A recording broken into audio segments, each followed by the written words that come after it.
You meet someone, and within 2 weeks, they're calling you their soulmate. They're texting you good morning and good night every single day. They want to move in. They're already talking about a future with you. It feels incredible. It might also be the first sign that something is very wrong. This is called love bombing, a pattern where someone overwhelms you with affection, attention, and validation early in a relationship. Constant compliments, grand gestures, talk of destiny, soulmates. I've never felt this way before.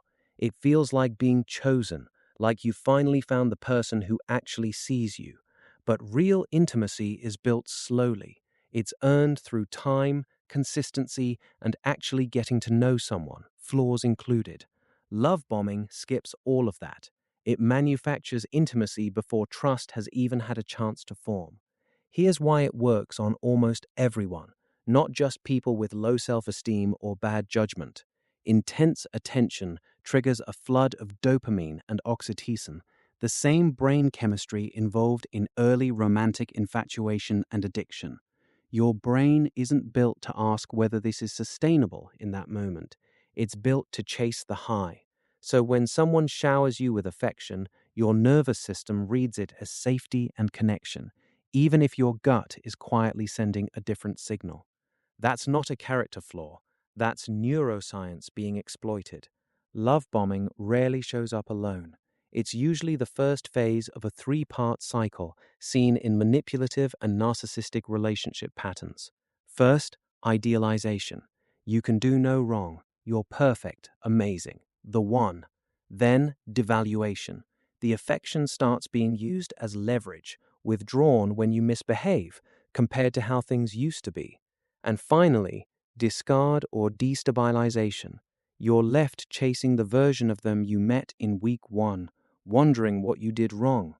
The intensity of the beginning isn't a bonus, it's often the bait. So, what should you actually watch for? The first sign is speed without depth. They know your favorite color, but not your values. They're planning a future with someone they've known for 3 weeks. The second is pressure disguised as passion. If you really loved me, you'd already know this is right. Urgency used to bypass your hesitation. The third is excessive flattery, early. Compliments about your soul, your aura, how different you are from everyone else, before they've seen how you actually behave under stress. The fourth is isolation, gently framed as closeness. I just want it to be us. Slowly, your friends and family start feeling like outsiders. The fifth is affection that tracks your compliance. The warmth fluctuates depending on how much you go along with what they want, and you start performing to get it back. None of these alone is proof of manipulation, but together, and especially early, they're worth paying attention to.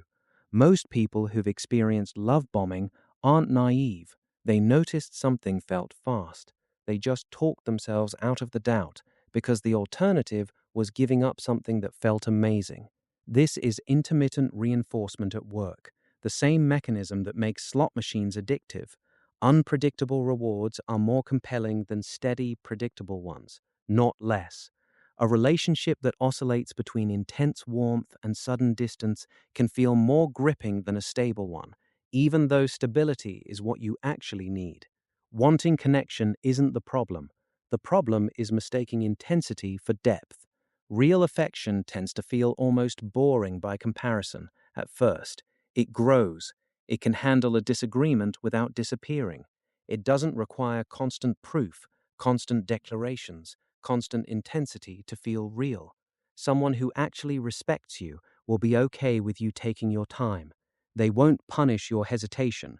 They'll let trust build at its own pace because they're not in a hurry to lock something down before you've had the chance to see who they really are. If someone needs you to move fast, ask yourself, what would slowing down reveal? Affection isn't the red flag. The pace is. Real connection can survive patience.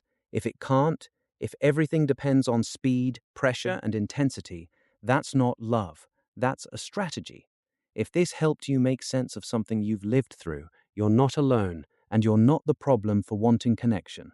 Subscribe for more breakdowns like this one, and let me know in the comments, have you experienced love bombing and how did you finally notice?